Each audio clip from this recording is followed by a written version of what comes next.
So there's been a lot of talk about racism and whatnot. You've faced some really nasty stuff. I saw this thing that Nick Fuentes, of course, he's an avowed white supremacist.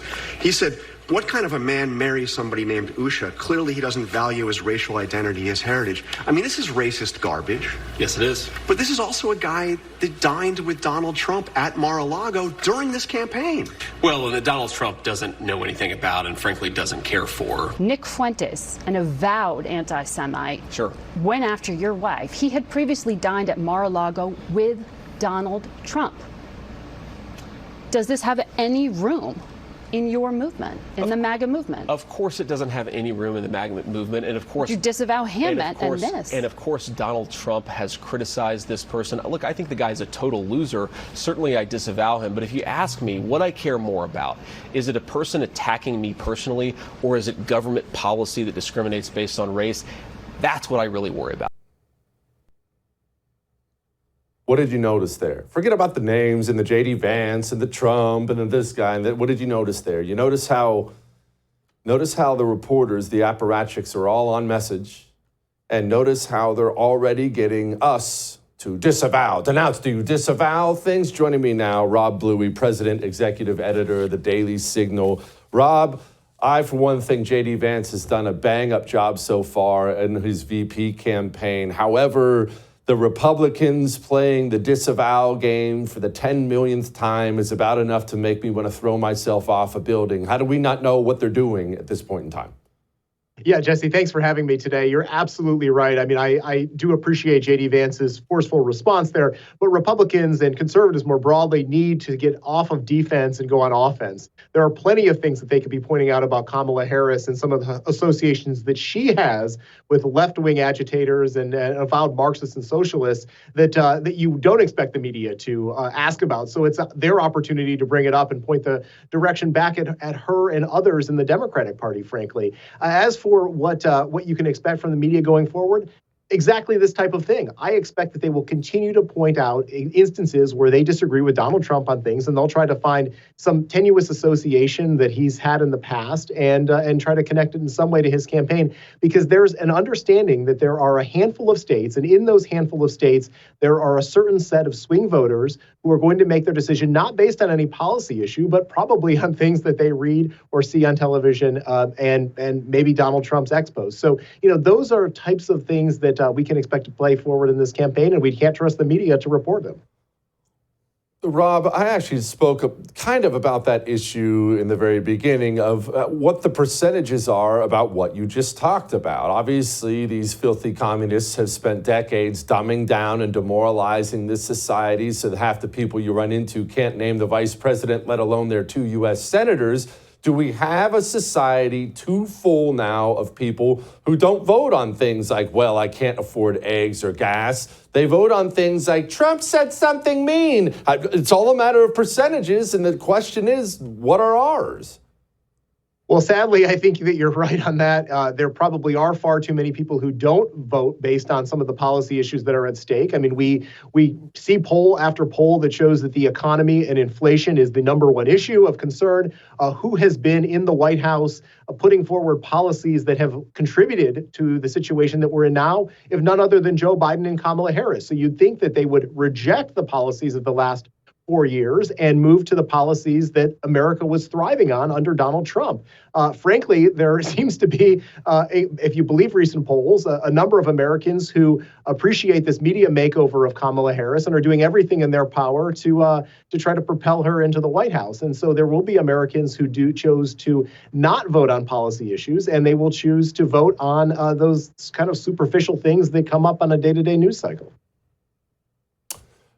Rob, let's talk about these debates that are coming up. Okay, it's ABC debates. You won't do Fox News. Let's just assume that there's going to be one debate. I've pretty much resigned myself to this now. They'll have one. They'll both kind of bail after that and call it good. Traditionally, she's not been great at debate. Trump has been up. He's been down. His last debate was great. He pooped his pants during the first debate with Joe Biden. We don't know which Trump we're going to get, but Dome sucks at it. So I like Trump's chances on stage with her, right?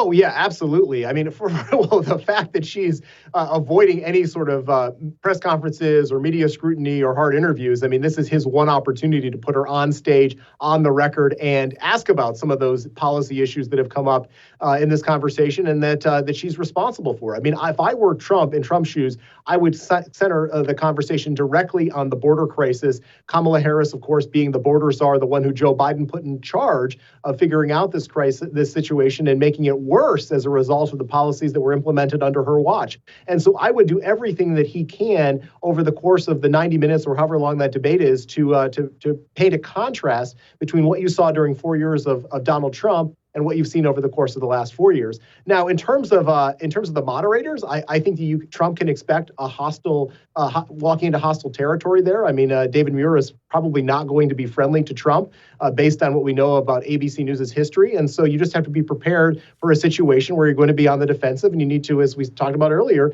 turn it back on Harris and make her on the defensive. Let's talk about Walz so far. In fact, I want to give Tom Elliott credit for this one, putting together this little montage. Here's been the media treatment of Walz.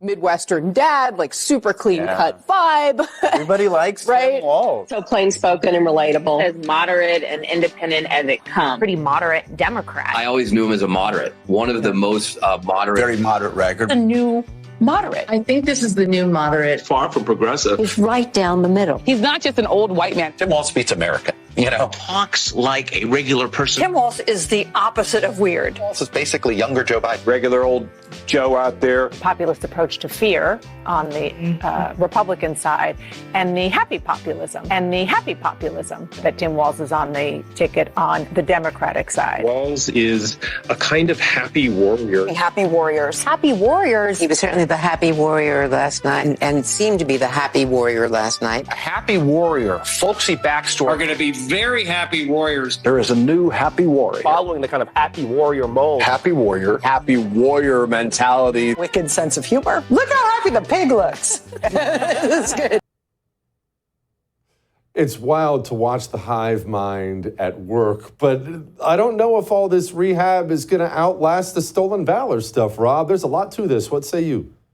Yeah, well, first of all, I mean, as somebody who's worked in the media for a while and who knows the pack mentality, it's not necessarily surprising to see all those journalists fawning over Tim Walz. It's the same reaction that you saw after Joe Biden's first debate performance, and all the media commentators came out and said he needed to get out of the race after defending him for so long. But yes, I do think that eventually, after this honeymoon is over, and that'll probably be after the Democratic National Convention at this point, there should be more scrutiny on his record, and particularly his military service. I commend J.D. Vance for bringing that up. That's an issue that you can't expect the media to necessarily focus on, and so he's trying to do his best to raise questions about his service. And I think that the other thing that we need to remember here is it was Bernie Sanders who was the one who was really pushing Tim Walz. Bernie Sanders, of course, being a self-avowed socialist in the U.S. Senate, there says something about what the guy's policies will likely be if you have Bernie Sanders in your camp. Rob, I'm not 100% sure he's going to make it as the VP candidate. And I say that because this stolen valor stuff is starting to drag down the Harris ticket. And when you pick a VP, they're supposed to help a little. In the very least, you stay flat. What they're never, ever, ever allowed to do is drag you down for an extended period of time. I know it sounds crazy, but we've already seen crazy. Could you see a world where they might dump this guy? There's always the possibility. Look, I was there in 2004 when John O'Neill and some of the other Swift Boat veterans made the case against John Kerry, and that was certainly, I think, the defining moment of that particular campaign. George W. Bush, remember, was in a tough environment, and he was able to run effectively against Kerry because those questions were raised about his military service at a time when the United States was facing some big foreign conflicts. So yes, if this continues to be a drag on Tim Walz, then absolutely they would cut him loose. Look at what they did to Joe Biden. I mean, the Democratic Party is in this to retain power at any cost. And if it means sacrificing Tim Walz, I think that they would absolutely do it. Yeah, I think they would too. All right. Rob, thank you, brother. Come back soon. I appreciate it.